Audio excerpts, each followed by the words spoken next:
शुरुआत की जाती है।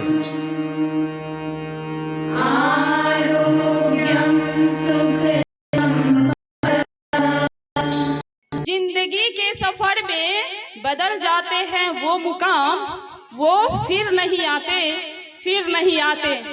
लोग मिलते हैं मगर जो बिछड़ जाते हैं वो फिर नहीं आते।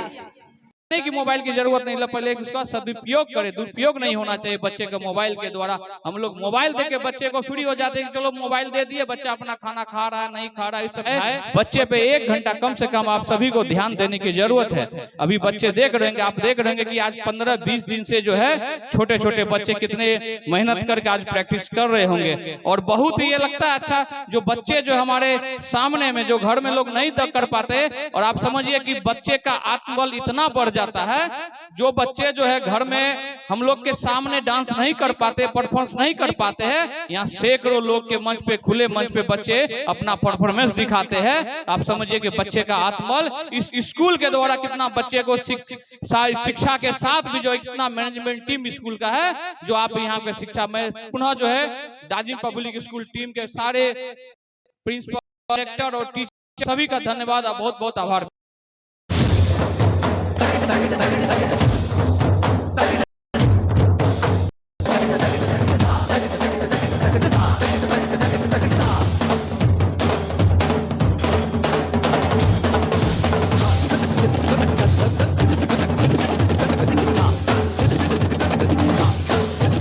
सर जो बता रहे थे, एक वाकया जो उन्होंने सुनाया था कि जो ममत्व को जोड़ते हुए और पिता के दायित्व को जोड़ते हुए जो दिखाया था और सेल्फ एक्सप्लोरेशन की बात कही थी।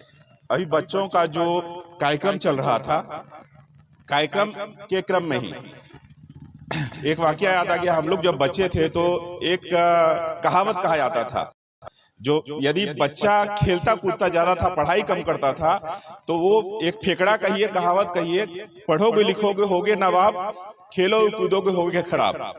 लेकिन आज का दौर वो बिल्कुल बदल चुका है, क्योंकि पढ़ाई के साथ साथ जो आप सेक्स एक्सप्लोरेशन की बात कर रहे हैं, अपने आप को जो अंदर छिपी हुई प्रतिभा है उसको निकालने की बात कर रहे हैं, वो कितना आपका निकल सकता है, कितना व्यक्तित्व तो आपका उसी से निखरता है जितना आप अपने अंदर। विद्यालय होता है, विद्यालय न केवल सिखाने का काम करते हैं बल्कि इसमें एक प्रैक्टिकल का भी सेशन होता है।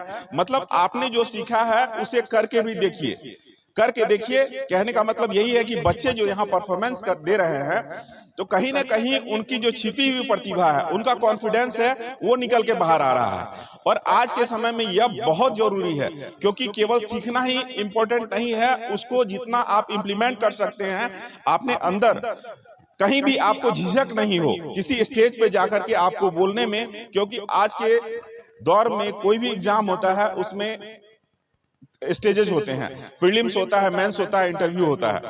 प्रीलिम्स और मेंस जो होता है वो आपके ज्ञान को परखता है, लेकिन इंटरव्यू जो होता है वही आपका व्यक्तित्व होता है, आपकी जो बहुमुखी प्रतिभा है वो किस रूप में बाहर निकलती है, वो इसी रूप में देखा जा सकता है। धन्यवाद पुनः इस मंच पे आमंत्रित करने के लिए। और जो विद्यालय के बच्चे हैं जो 10th पास किए हैं, उनके उज्जवल भविष्य के लिए बहुत बहुत शुभकामनाएं। आप जिस भी फील्ड में जाना चाहते हैं, आप मेहनत करें, अच्छे से पढ़ाई करें, और न केवल अपने माता पिता का बल्कि सोनवर्षा राज का भी नाम रोशन करें। इसके साथ जो अभिभावक जन आए हुए हैं, अपने बच्चों के साथ, अपने बच्चों के न केवल टैलेंट को देखना है बल्कि उनके फ्यूचर के लिए जो आपने सोच के रखा है उसमें साझेदारी निभाते हुए अपने बच्चों के लिए बेहतर से बेहतर कीजिए और बच्चों को बेहतर से बेहतर बनाने का संकल्प लीजिए। बच्चे सभी लोग आगे बढ़े। धन्यवाद सभी को।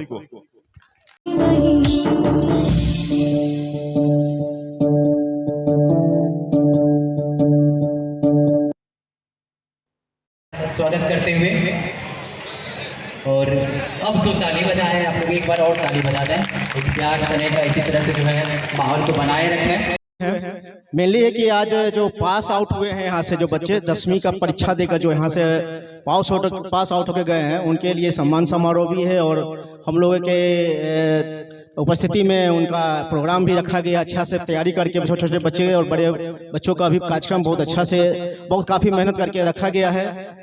मेनली है कि स्कूल जो होता है, चाहे वो प्राइमरी स्कूल हो चाहे जो भी हो, स्कूल में हमारे बच्चे जो हैं, जो भी बच्चे हैं, उसको तराशने का काम किया जाता है। जिस प्रकार से एक कुम्हार जो होता है, जिनके पास मिट्टी दे दिया जाता है, उसको तराश कर वो जैसा चाहते बनाते हैं, चाहे वो घड़ा बनाते हों, चाहे उस पे मिट्टी के मैंने बहुत सारे कलाकारी करके कोई दीपक घड़ा बनाते हैं, बहुत सारे मूर्ति का आकृति देते हैं। ठीक है, हमारा स्कूल भी वही चीज होता है।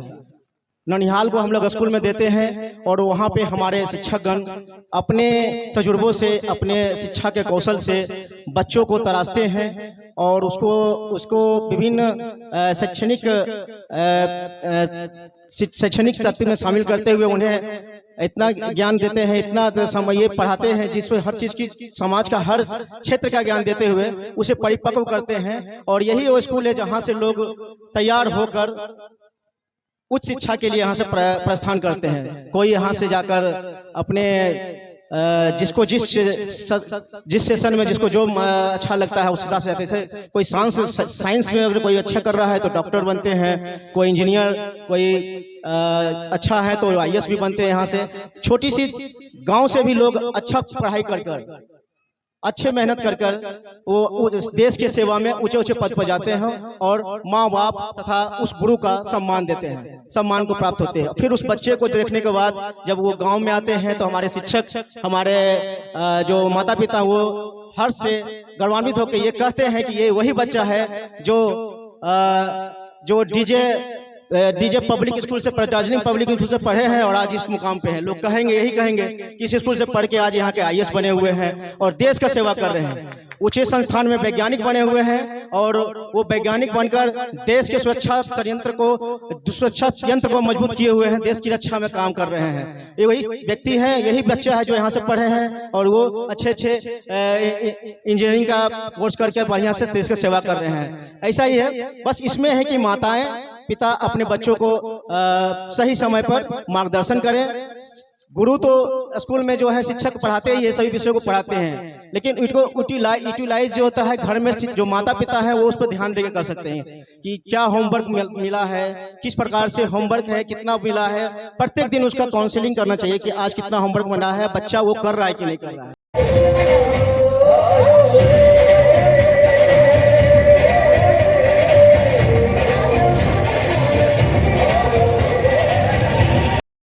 अगर आपकी खूबसूरत यहाँ उपस्थिति ना होते तो सच कहता हूँ कि हमारा आना इस महफिल में गवारा भी नहीं होता, हमारा आना इस महफिल में गवारा भी नहीं होता। बहुत बहुत धन्यवाद। बात से मैंने देखा है और बच्चे का प्रयास बहुत ही बेहतर रहा और यही मैं प्रयास करती हूँ कि आगे भी हमारे बच्चे बेहतर परफॉर्मेंस दें, अच्छा करें, ताकि इस विद्यालय का नाम और ज्यादा रोशन हो सके। कहते हैं जिंदगी के सफर में बदल जाते हैं वो मुकाम, वो फिर नहीं आते। लोग मिलते हैं मगर जो बिछड़ जाते हैं वो फिर नहीं आते। लेकिन ऐसा नहीं करना है और मैं उम्मीद करती हूँ कि हमारे जो बच्चे अभी यहाँ से जा रहे हैं, हमें सभी अपने आगे का जो भी प्रोग्रेस है वो बताए, आगे इम्प्रूव करे, बेहतर से बेहतर परफॉर्मेंस दे और अच्छा मुकाम हासिल करे और सफलता की ऊंचाइयों को छुए। धन्यवाद डीजे। धन्यवाद प्रिया मैम, आपको, आप बहुत लंबे समय से जो है स्कूल में सेवा देती आ रही हैं और बुद्ध का ये धरती है, इतना ही नहीं, महावीर का ये धरती है, इतना ही नहीं, गुरु गोविंद सिंह का ये धरती है, इतना ही नहीं, वीर कुंवर सिंह का ये धरती है। यहाँ भी कहानी नहीं रुकती है। ये देश का प्रथम नागरिक राष्ट्रपति को देने वाला ये धरती है, कहानी यहाँ भी नहीं रुकती है। कहानी है राष्ट्र कवि दिनकर जैसे महान कवि का सृजन करता भी यही धरती है। कहानी यहाँ भी नहीं रुकती है। बहुत सारी कहानी हमारे बिहार का है। अगर बिहार का इतिहास अगर पलट के देखेंगे आप तो आपको पता चलेगा कोई राज्य ऐसा नहीं है जहाँ बिहार का IAS IPS नहीं होता है। और बिहार के पॉलिटिक्स जो है ये देश की दिशा और दशा को बदलने का काम करता है। हमारा वो बिहार है, हम वो बिहार के लोग हैं। यही वो बिहार है कि नालंदा विश्वविद्यालय जहाँ 10,000 विद्यार्थी हुआ करते थे और उनके जो गार्ड होते थे, गार्ड भी बच्चे का इंटरव्यू लेकर एडमिशन लेते थे। अगर वो बच्चे का इंटरव्यू में लेने में गार्ड के द्वारा इंटरव्यू जो लिया जाता था, अगर फेल हो जाता था बच्चा, उनका एडमिशन नहीं होता था। सोचिए टीचर कितने महान होंगे। ऐसे नहीं चीन के बड़े बड़े दार्शनिक लोग यहाँ आए। हम उस बिहार, उस जननी के वंशज हैं और हमारा पूर्वज ऐसे से महान काम किया। आर्यभट्ट का धरती बिहार है और मुझे बताने की जरूरत नहीं है, आप बहुत जानते हैं बिहार के बारे में। चलिए मैं आपके बीच एक बात रखने जा रहा हूँ। मुझे भी अब जरूरत पड़ गई है चश्मे पहनने की। मुझे भी नहीं पहना हूँ लेकिन पहनता हूँ। मुझे भी अब जरूरत पड़ गई है चश्मे पहनने की, क्योंकि लोग के अपने लोगों के धोखे साफ नजर नहीं आते हैं। धोखे साफ नजर नहीं आते हैं। समझ गए होंगे बात, चश्मे क्यों पहनने की जरूरत पड़ गई है।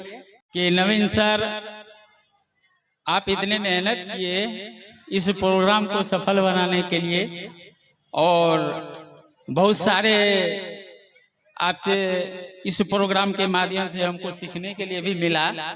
मैं ये नहीं समझता हूँ कि मैं एज ए डायरेक्टर मैं जो कहूँगा वो होना चाहिए किसी भी प्रोग्राम के लिए या किसी भी ओकेजन या कोई भी फंक्शन के लिए। जो आपने सही और जो सटीक लगा और जो मुझे अच्छा लगा मैं वो सजेस्ट किया आपके,